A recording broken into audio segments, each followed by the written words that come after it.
దేశంలో ఈ GB data right సంబంధించి ఓకే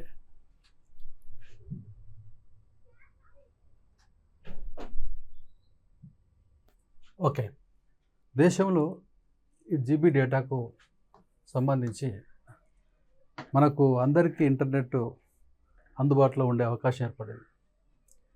ఒకప్పుడు రైట్ ఎస్పెషల్ మనకు 2014లో 50 పైసా రైట్ ఒక జీబీకి ఉండేది. అట్లాంటిది ఇక్కడ మనకు ఏది 1 మినిట్ విషయానికి వస్తే అది ఇవాళ 0.03 పైసాకు వచ్చేసింది.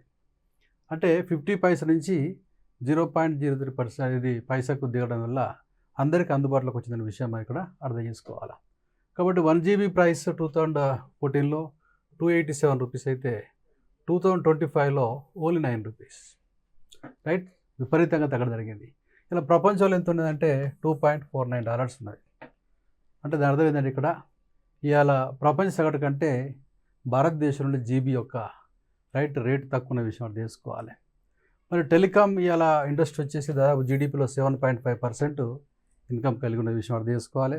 అదే రకంగా ఇవాళ మనకు గ్రోత్ రేట్ వచ్చేసి వృద్ధి రేటు 12% ఉన్నది. ఇలా 5G కూడా రోల్అవుట్ అయింది.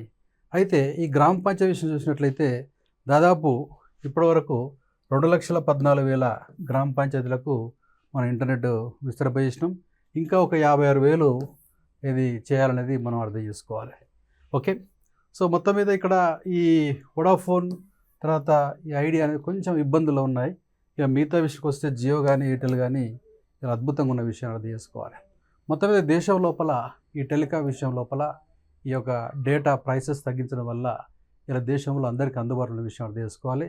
ఇంకా ఇప్పుడు ఇలా స్టార్లింగ్ కూడా ఒకరు వచ్చినట్లయితే ఇంకా ధరలు తగ్గే అవకాశం ఉంటుందనే విషయం అర్థం చేసుకోవాలి. Right okay.